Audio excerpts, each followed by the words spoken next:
ETF index mutual funds నేర్చుకుని stock మార్కెట్లో రాణించాలనుకుంటున్నారా? వెంటనే ఈ నెంబర్కి కాల్ చేయండి. రమగారు, డబ్బే ప్రధానం అన్నిటికీ కూడా. కానీ ఒక్కొక్కరికి చూస్తే వాళ్ళు ఏం కష్టపడకపోయినా కలిసి వచ్చింది అంటారు చూసారా, మంచిగా ఉంటుంది. ఒక్కొక్కరు ఎంతో కష్టపడతారు, అయినా కూడా పాపం ఆ లక్ష్మీ కటాక్షం అనేది జరగట్లేదు, టైం బాగాలేదు, ఇట్లా రకరకాలుగా అనుకుంటూ ఉంటారు కదా. దీని మీద మీ ఒపీనియన్ ఏంటి చెప్పండి. లక్ష్మి కటాక్షించదలుచుకుంటేనే వస్తుంది, అది కరెక్టేనా? అదైతే నిజం. ఇప్పుడు జయ, మనకి సైన్స్ ఎంత డెవలప్ అయింది, సైన్స్ చాలా డెవలప్ అయింది. ఇదివరకు పిల్లలు కలగని వాళ్ళ పరిస్థితి, పిల్లలు లేకుండా ఉండి ఎవరినో దత్తత తెచ్చుకునే వాళ్ళు. ఇప్పుడు పిల్లల్ని కలిగించడానికి మనకి ఎన్నో మెథడ్స్ వచ్చినాయి. ఐవీఎఫ్ అంటారు, ఇంకోటి అంటారు, రకరకాల పేర్లతోటి. అంటే సృష్టికి ప్రతి సృష్టి కూడా చేయగలుగుతున్నాం. కానీ మన కాలం కలిసి వచ్చింది ఇవాళ అని చెప్పగలిగే సైన్స్ రాలేదు. ఎంత డెవలప్ అయినా, సైన్స్ ఎంత డెవలప్ అయినా, మనం గడియారాన్ని వెనక్కి తిప్పగలిగే రోజు వచ్చినా కూడా ఆ తిప్పగలిగిన కాలం మనదేనని మనకి ప్రూఫ్ కాలం ఇవ్వాల్సిందే, కానీ మనుషుల వల్ల కాదు. అది దానంతరం అది ప్రూవ్ చేయాలి. చిన్నగా సబ్బులమ్మి వ్యాపారం చేసిన వాళ్ళు కోట్లకి పడగలెత్తిన వాళ్ళని చూస్తాం మనం. మామూలుగా చిన్న ఒకపడి వ్యాపారంతో తోటి తరాల వెంబడి కూర్చుని తినేంత సంపాదించిన మహానుభావులను ఎంతమందినో చూసాం. చిన్న వ్యాపారం నుంచి బాగా కోట్లకు పడగలెత్తిన వాళ్ళు కనిపిస్తారు. అలాగే కోట్ల ఆస్తులున్న వాళ్ళు పాపర్లు అయిపోయి, ఎందుకు పనికి రాకుండా దౌర్భాగ్యులైపోయి, కుటుంబాల్లో పిల్లలు పాడైపోయి క్రమంగా 1000 ఎకరాల నుంచి 100లోకి, తర్వాత 10లోకి, తర్వాత 0లోకి వచ్చిన వాళ్ళు కూడా కనపడతారు. ఇప్పుడు వీళ్ళు పెరగడానికి, వాళ్ళు తగ్గిపోవడానికి కారణం ఏమిటి? డబ్బే కదా, లక్ష్మీ కటాక్షం. ఆ లక్ష్మి ఎప్పుడు ఎవరిని ఏ రకంగా కటాక్షిస్తుందో, ఆ వచ్చిన కటాక్షాన్ని మనం తెలుసుకోగలుగుతామా లేదా అనేది కూడా చాలా డిపెండ్సే అది. అందుకని ఏం చేయాలి? సానుకూల దృక్పథంతో పోవాలి, పాజిటివ్గా వెళ్ళాలి. కోట్లు వచ్చేయాలని కోరుకోవద్దు. ఎంత ట్రై చేసినా నాకేమి రాదేమో అని దిగులు చెందద్దు. మన పని మనం చేసుకుంటూ పోవాలి. పోతే ఎప్పటికో ఒకప్పటికి మన కాలం కలిసి రావచ్చు. అయితే లక్ష్మీ కటాక్ష కథలు బోల్డ్ అని ఉన్నాయి, మంచి మంచి సినిమాలు కూడా ఉన్నాయి జయ లక్ష్మీ కటాక్షం మీద. మన కథా సరిత్సాగరంలోనే నాకు గుర్తుండి ఒక కథ, ఒక రాజుగారి కథ చెప్తారు, బాగుంటుంది. కథా సరిత్సాగరం అంటే గుణాఢ్యుడు అనే ఒక రచయిత, చాలా గొప్పవారు. ఆయన పైశాచి భాషలో రాశారట బృహత్ కథ. పైశాచి భాష అంటే మామూలు భాష కాదులేండి. సంస్కృతంలో ప్రాకృతం అని, పైశాచి అని ఉన్నాయి, రకరకాల భాషలు. పాతకాలం మనకి మీకు అర్థమయ్యేది కాదు, నేను మీకు చెప్పగలిగేది కాదు. గుణాఢ్యుడి బృహత్ కథని సోమదేవ సూరి అని ఆయన సంస్కృతంలో కరించారు, దాన్ని సాంస్క్రిట్లోకి చేశారు. మనకి తెలుగులో వేదం వెంకటరాయ శాస్త్రి గారిని మహామహోపాధ్యాయ ఒక గురుగారు ఉన్నారు, వారు కథా సరిసాగరం పేరుతోటి దాన్ని అనువదించారు. ఇంకా చాలా అనువాదాలున్నాయి, నేను ఈ అనువాదాన్ని తరచుగా ఫాలో అవుతా. ఇదివరకు మనం చెప్పిన ఒక కథ మీద ఒక వ్యూవర్ కామెంట్ చేశారు, ఇవన్నీ పిచ్చి పిచ్చి కథలు, బృహత్ కథలో ఇవి లేవని.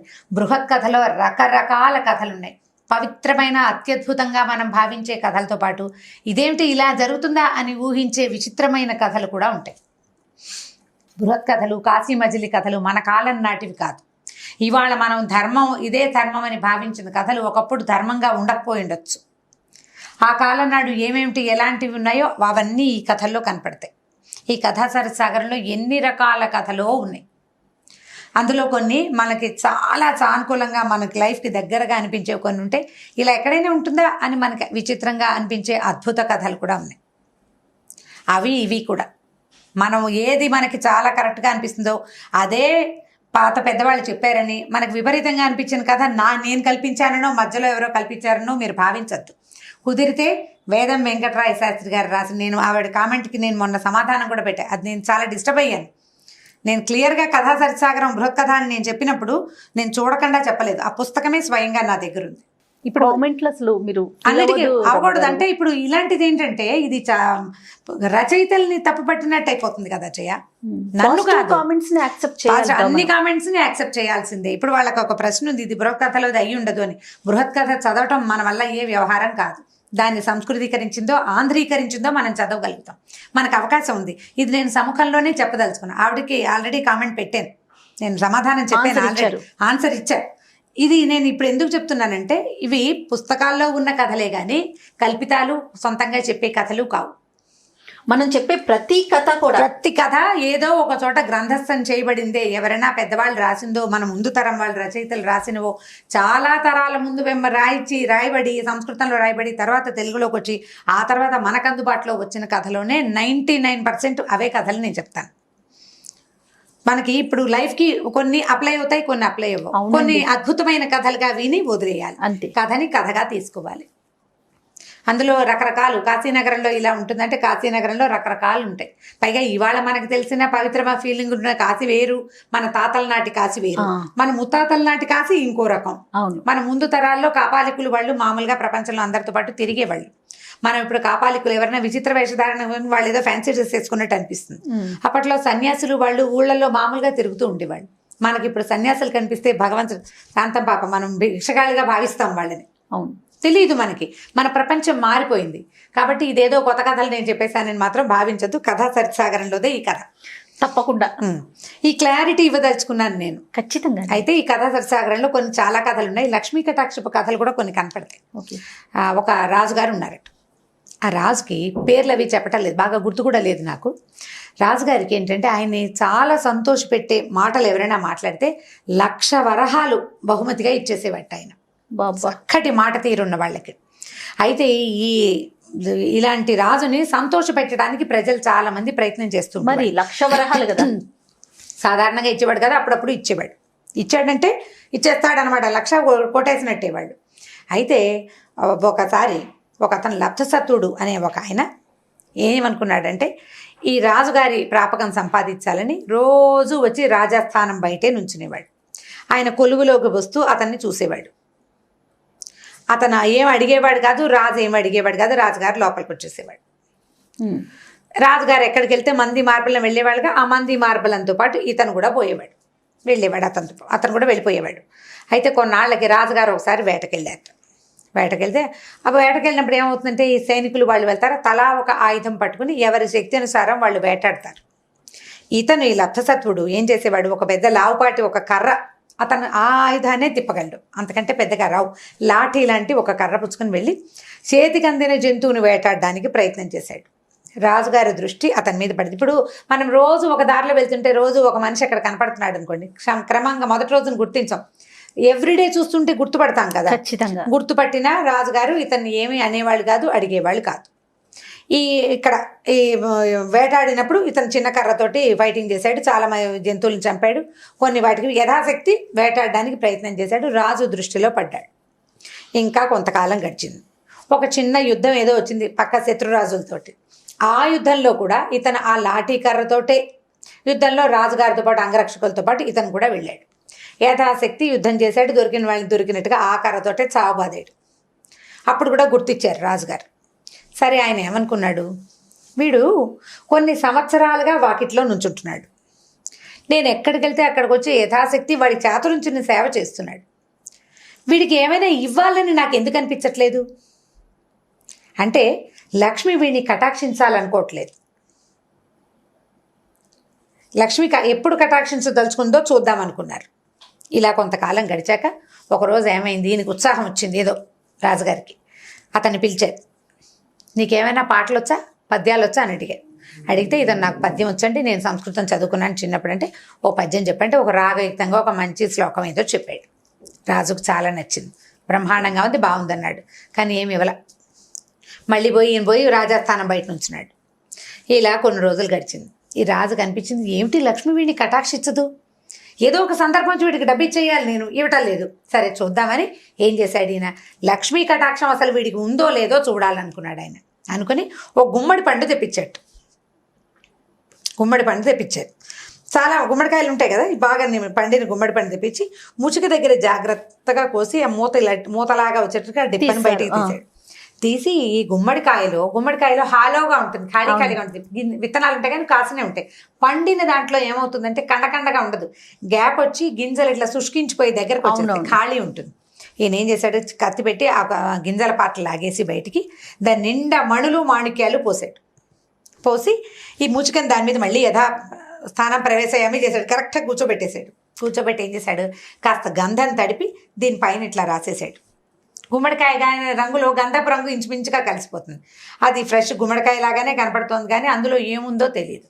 ఏం చేశాడు, మర్నాడు ఆ గుమ్మడికాయని పట్టుకురారని సైనికుడికి ఒకటి కప్పచెప్పి ఈయన రాజస్థానానికి వెళ్ళాడు. ఈయన సత్తుడు బయట నుంచున్నాడు, లబ్ధ సత్తుడు. అతన్ని పిలిచి నువ్వు పద్యం బాగా చెప్పావు, ఎన్నాళ్ళుగానూ నన్ను సేవిస్తున్నావు, ఇదిగో నీకు ఈ గుమ్మడికాయ ఇవ్వదలుచుకున్నానని ఆ గుమ్మడికాయ అయితే అతని చేతిలో పెట్టాడు. పెట్టేసరికి కళ్ళబడి కొండ మండిపోయింది. దిక్కుమాలి గుమ్మడికాయలకి ఏం కరువా? అప్పట్లో డబ్బులు పెట్టి కొనుక్కోవాల్సిన పని లేదు, బ్రాహ్మణులకు ఉచితార్థం పంచేవాళ్ళు. ఇప్పుడు గుమ్మడికాయ దానం చేయడం, అన్ని పండుగలకి గుమ్మడికాయలే దానం. పైగా విరగ్గా సేవి, గుమ్మడి పాదు ఊరికే రోడ్డు మీద కేవలంగా పడి మొలిచేస్తుంది.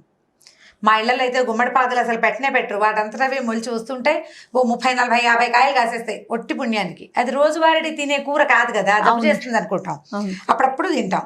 ఏం ఖర్చు అయిపోతాయి, పైగా అందరూ తినరు, నడునొప్పి వస్తుందని. గుమ్మడికాయలు కేవలంగా ఎక్కడ పడితే అక్కడ దొరుకుతాయి. చీదలు వచ్చేసింది, వేద గుమ్మడికాయ, పాడు గుమ్మడికాయ, ఇది ఇచ్చాడేమిటినా? ఇన్నాళ్ళ నుంచి కనిపెట్టుకుంటే 1,00,000 వరహాలు కాకపోతే కనీసం 100 వరహాలు ఇవ్వలేకపోయాడా, ఈయనకి చేతులు రాలేదు, ఇదేమిట్రా అనుకున్నాడు. ఈ సభికులంతా రాజు ఇలా గుమ్మడికాయతో సరిపెట్టాడు ఏంటబ్బా అనుకున్నారు. మామూలుగా బాగా నచ్చితే 1,00,000 ఇచ్చేస్తాడు, 1,00,000 కాకపోతే 1000 కాకపోతే 100, అది కూడా కాకుండా ఏమిటి చిన్న గుమ్మడికాయతో సరిపెట్టాడు, ఒక వరహా కూడా చేయదే ఇది అనుకున్నారు. చేతిలో పెట్టాడు, సరే పుచ్చుకెళ్ళాడు బయటికి. ఈ కాయను ఎక్కడైనా పడేద్దాం అనిపించేస్తుంది అతనికి. ఎందుకు దిక్కుమాల గుమ్మడికాయ వచ్చేస్తుంది, ఇరిటేషన్ వస్తుంది లోపల. వస్తుంటే ఏమైంది, ఎదురుకుంటా వెళ్ళేసరికల్లా ఒక బౌద్ధ భిక్షువు ఎదురొచ్చాడు. ఆ బౌద్ధ భిక్షువు ఎవరంటే రాజుని దర్శించడానికి వస్తుంటే ఆయన ఒట్టి చేతులతోటి వస్తున్నాడు. ఈ చేతిలో ఉన్న గుమ్మడికాయని చూసి, పోయి గుమ్మడికాయని ఇవ్వగలవా, నాకు కావాలంటే ఈ దుప్పటి నీకు ఇస్తానని చెప్పాడు. ఆయన భుజం మీద ఒక దుప్పటి ఉంది, పల్సటిదే కానీ దుప్పటి ఉంది.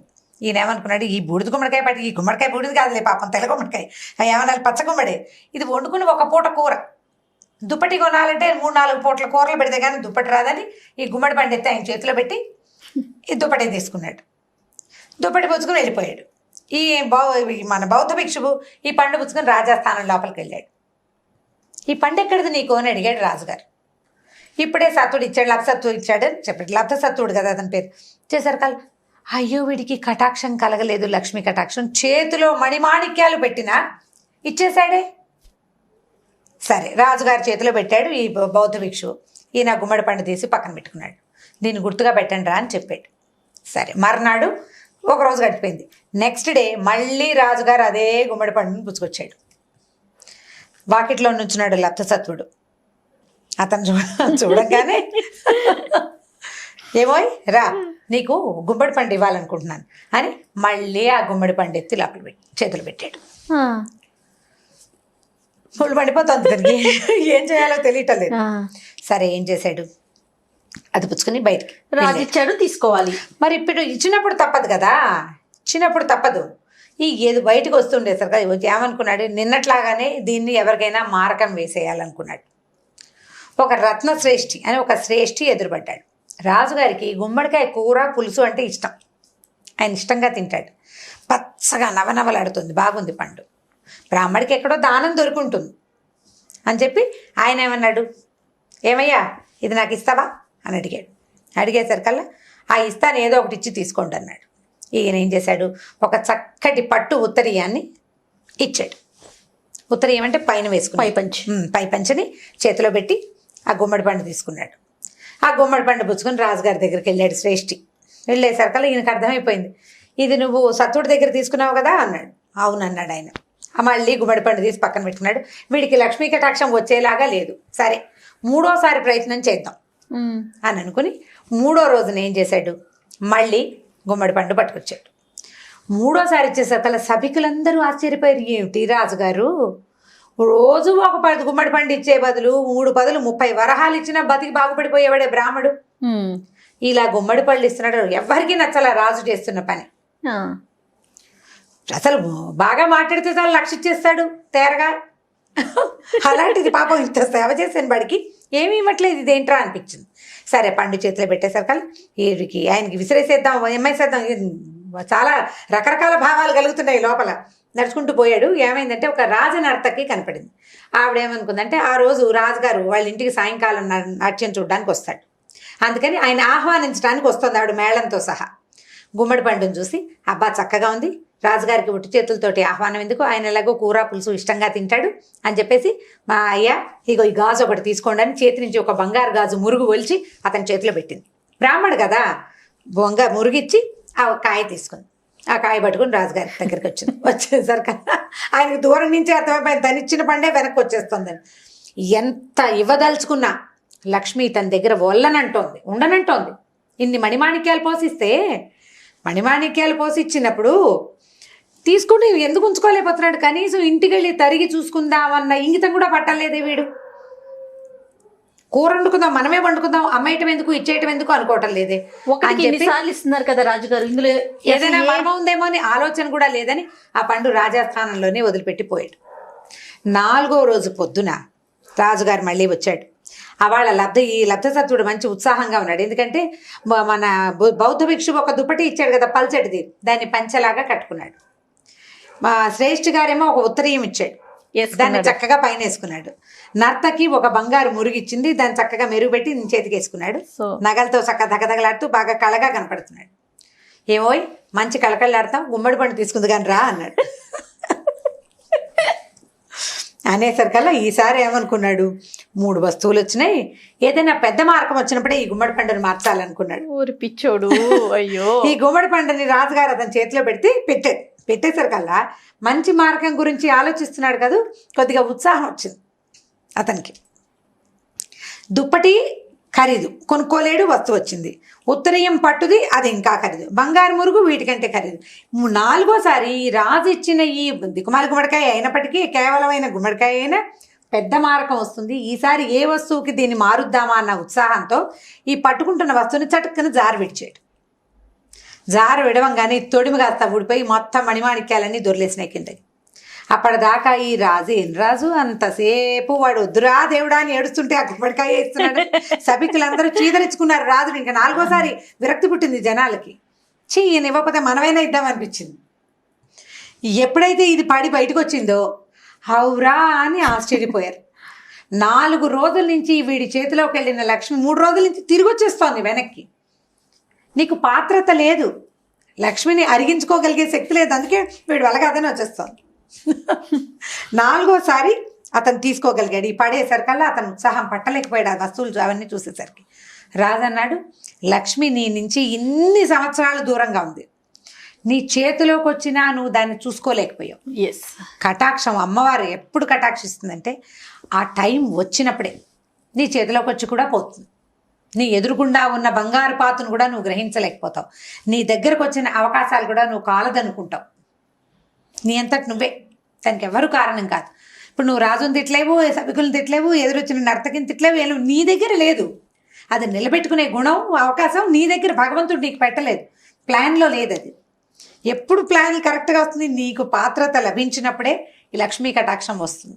రాజుగారు చాలా సంతోషం, ఆయన తీసుకెళ్ళు అని చెప్పి ఆ మణిమాణిక్యాలన్నీ ఏరుకుని ఈ లబ్ధసత్వుడు ఈ మొత్తం మణులన్నీ ఏరుకుని ఆ గుమ్మడికాయ పట్టుకుని ప్రభువుకి చాలా సంతోషంగా అప్పటిదాకా తిట్టుకున్నందుకు రాజుకి క్షమాపణలు చెప్పి ఆ వస్తువులు పుచ్చుకొని వెళ్ళిపోయి లక్ష్మి ఈ రకంగా కటాక్షిస్తుంది. అలాగని పని చేయటం మానేయకూడదు. ఇప్పుడు లబ్ధసత్వుడు చూడండి, మొదటి రోజున గుమ్మడికాయ తెచ్చి దిక్మాల రాజు నేను మానేలా మళ్ళీ వచ్చాడు. 2వ రోజు తీసుకున్నాడు, మళ్ళీ వచ్చాడు. 3వ రోజు మళ్ళీ వచ్చాడు.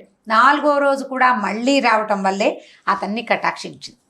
కాబట్టి ఎప్పుడు మన వంతు ప్రయత్నం మనం చేయాలి, చేస్తేనే మనకి సక్సెస్ మన దగ్గరకు వస్తుంది. లక్ష్మి అంటే డబ్బే కాదు, all the time success, development, flourishing మనం జీవితంలో ముందుకెళ్తాం. అవన్నీ కూడా మనం పాజిటివ్గా ముందుకు వెళ్తుంటేనే మన దగ్గరకు వస్తాయి. ఈ ఆస్పెక్ట్లో కథ చెప్పి ఇలా పిల్లల్ని ముందుకు తీసుకెళ్ళండి. సూపర్, చాలా బాగుంది రమ్మగారు. నాకైతే చాలా బాగా నచ్చింది.